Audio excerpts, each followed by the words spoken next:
Self inductance था, खुद के करंट के चेंज के कारण ईएमएफ इंड्यूस होना। ठीक है, तो इसमें अपन ने देखा कि भैया जो करंट है, खुद के करंट के कारण अंदर में मैग्नेटिक फ्लक्स चेंज हो रहा है, तो phi is equal to alpha I.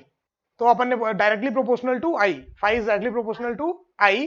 तो अपन ने बोला प्रोपोर्शनैलिटी साइन हटाने के लिए कांस्टेंट डाल दे रहे हैं, दैट इज इंडक्टेंस। ठीक है, एल, एल जो होता है वो डी फाई बाई आई, मतलब वेबर पर एम्पियर। मैग्नेटिक फ्लक्स को क्या बोलते हैं, वेबर, और करंट एम्पियर, तो वेबर पर एम्पियर को अपन ने नाम दे दिया हेनरी एच। ठीक है क्या, चलो। L does not depends on phi and I, only depends on shape and size. Same वैसे ही जैसे आर की वैल्यू होती है वी बाई आई, लेकिन R does not depends on V and I, it depends on rho L by A. Same वैसे ही capacitance के लिए, कैपेसिटेंस का फॉर्मूला होता है C is equal to Q by V, but C does not depends on Q and V, it depends on epsilon naught A by D, है ना। तो सेम वैसे ही L के लिए भी है, वो करंट के ऊपर, फ्लक्स के ऊपर डिपेंड नहीं करता, it only depends on shape and size. और L हमेशा पॉजिटिव होती है, कभी नेगेटिव नहीं होगी। ठीक है, तो इंडक्टेंस जो भी लिखेंगे दैट विल बी पॉजिटिव। ठीक है, चलो। जैसे रेजिस्टेंस भी तो पॉजिटिव लिखते हैं, नेगेटिव रेजिस्टेंस तो देखा नहीं है कभी, है ना। और रेजिस्टेंस भी पॉजिटिव होता है आपका, और कैपेसिटेंस भी पॉजिटिव होता है, नेगेटिव नहीं होता। इंडक्टर भी सिर्फ पॉजिटिव होता है। ठीक है, ईएमएफ इंड्यूस इन इंडक्टर, किसी भी एक इंडक्टर में जो ईएमएफ इंड्यूस होता है वो कितना होता है, minus d phi by D t, है ना। और फ्लक्स अपन ने क्या बोला था, flux is your M into I, तो एम बाहर d I by D t, तो minus L D I by D t is the net magnetic flux induced. ठीक है क्या, चलो। फिर इसमें एक छोटी सी बात मैंने आपको बताई थी, क्या बात बताई थी,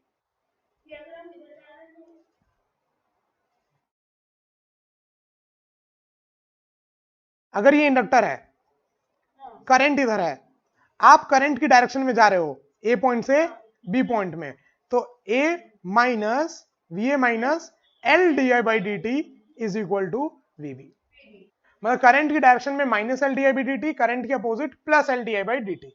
ठीक है, अब d I by D t अपने साइन के साथ डालोगे, प्लस है तो प्लस, माइनस है तो माइनस, डन, बस ये याद करना था। ठीक है, तो ये छोटी छोटी चर्चाएं कर ली थी अपन ने इंडक्टर के ऊपर।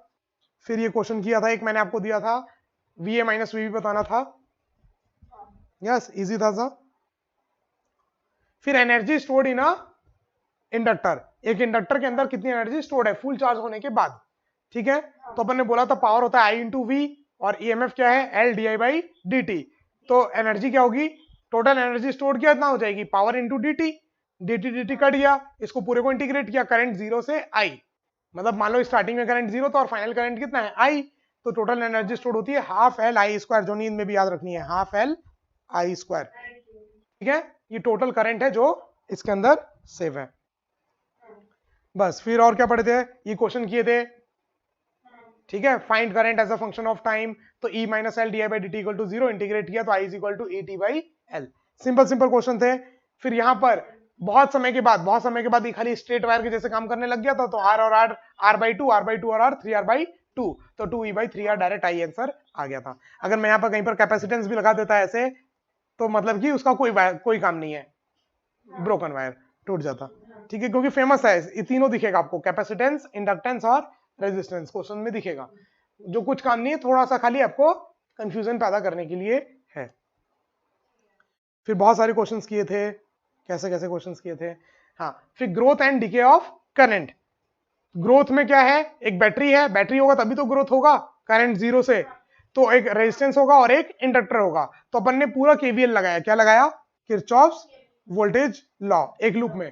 तो अपन ने क्या बोला, यहां से गए तो V minus I R minus L D I by D T equal to zero, तो L D I by D T equal to V minus I R को इधर नीचे ले आए, डी टी को उधर, एल को उधर, इंटीग्रेट किए, टी इक्वल टू जीरो में करंट कितना था, जीरो, किसी जनरल टाइम टी में करंट क्या था, आई, वही तो निकालना है कि किसी टाइम के साथ साथ करंट कैसे बढ़ रहा है। तो अपना ये पूरा इंटीग्रेट करके आंसर आया था, I is equal to I naught 1 minus E की power minus T by tau, या आप ये बोल सकते हो minus R T by L. ठीक है, अगर ये फॉर्मूला याद रखोगे तो टाउ की वैल्यू याद रखना, टाउ क्या होता है, एल बाई आर। ठीक है, और टाउ क्या है, वन टाइम कांस्टेंट, और यहां पर ये भी याद रखना है कि वन टाइम कांस्टेंट के बाद 63% ऑफ करंट हो जाएगा, जो है उसका 63% ऑफ द फाइनल, मतलब इनिशियल तो जीरो था और फाइनल मैक्सिमम आई होने वाला है, तो एक टाइम कांस्टेंट के बाद 0.63 आई हो जाएगा और दो टाइम कांस्टेंट के बाद 0.86 हो जाएगा। ठीक है, सेकेंड टाइम के बाद याद नहीं भी रखोगे तो फर्स्ट टाइम वाला तो याद रखना बहुत अनिवार्य है, 63%। ठीक है, फिर डीके, डीके में क्या कोई बैटरी है ही नहीं, बस जो इंडक्टर का था वो कहां जा रहा है, रेजिस्टेंस के ऊपर जा रहा है पूरा का पूरा, तो direct minus I R minus L D I by D T equal to 0, तो L D I by D T equal to minus I R, ले जा करके इंटीग्रेट किया तो I is equal to I naught E की power minus T by tau. Then फिर अपन को वही पता चला कि एक टाइम कांस्टेंट के बाद 36% हो जाएगा करंट और दो टाइम कांस्टेंट के बाद 13.5% हो जाएगा। ठीक है, बस फिर कॉम्बिनेशन तो आज ही पढ़े हैं, सीरीज और पैरेलल। सीरीज और पैरेलल ये तो एकदम सेम रेजिस्टेंस के जैसा है, एक आध क्वेश्चन करा दिया, बाकी सेम क्वेश्चन बनेंगे, जितने रेजिस्टेंस के बनेंगे उतने इंडक्टर के भी बनेंगे। ठीक है, फिर म्यूचुअल इंडक्टेंस, सेल्फ इंडक्टेंस क्या था, खुद के करंट के कारण खुद में फ्लक्स, यहां पर सामने वाले में करंट है और यहां पर फ्लक्स यहां पर इंड्यूस हो रहा है। ठीक है, तो ये भी सामने वाले के करंट के ऊपर डिपेंड नहीं करेगा, इनके शेप साइज दूरी ये सब चीजों के ऊपर डिपेंड करेगा, जिसके कैसे अपन ने पढ़ा इसको क्वेश्चंस कर करके कि जैसे अगर दो लूप ऐसे रखें तो इसका म्यूचुअल इंडक्टेंस हो जाएगा mu naught pi A1 square by 2A2, but ये फॉर्मूला याद करने की जरूरत नहीं है, तुरंत निकाल लोगे, एक लाइन से तो आ गया, देखो एक लाइन से तो आ गया, तो याद करने की जरूरत नहीं है। फ्री वाला क्वेश्चन किया इंटीग्रेट करके, मतलब दिखने में बहुत टफ दिख रहा है लेकिन है इजी है, बहुत इजी है। फिर वही अगर अलग अलग एंगल में रखा हुआ है तो अपन ने किया है ना, अंदर वाले लूप में करंट चेंज हो रहा था तो बाहर वाले में ईएमएफ, रेजिस्टेंस, म्यूचुअल इंडक्टेंस सब निकालना बहुत आसान हो गया था। फिर ट्रांसफार्मर पढ़ा, ट्रांसफार्मर में कुछ नहीं, ट्रांसफार्मर में क्या याद रखना है, ट्रांसफार्मर में बस एक चीज याद रखनी है कि EP is directly proportional to NP, number of loop ज्यादा तो ईएमएफ ज्यादा, and inversely proportional to current, अगर ईएमएफ ज्यादा तो करंट कम, बस ये याद रखना है। ठीक है, स्टेप अप मतलब वोल्टेज बढ़ रहा है, स्टेप डाउन मतलब वोल्टेज कम हो रहा है। लॉस किसकी वजह से होता है, रेजिस्टेंस के कारण, एडी करंट के कारण और हिस्टेरेसिस के कारण, हिस्टेरेसिस लूप,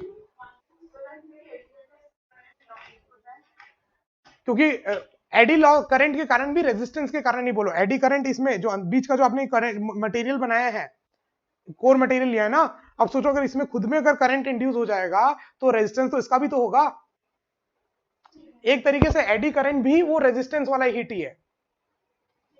ठीक है, कि उसमें अगर मान लो इसमें अगर करंट इंड्यूस हो जाएगा जिसमें मैग्नेटिक फील्ड जितना जल्दी से चेंज हो रही है तो उसमें भी तो रेजिस्टेंस के कारण कुछ हीट गर्माहट आएगी, जैसे अपना उसमें आ रही है, हीट लॉस ही होगा, मतलब एक तरीके से मान लो तीनों में हीट लॉस ही होगा, इसमें भी हीट लॉस, इसमें भी हीट लॉस और इसमें भी हीट लॉस, मतलब रेजिस्टेंस के कारण भी, एडी करंट के कारण भी और हिस्टेरेसिस लूप के कारण भी।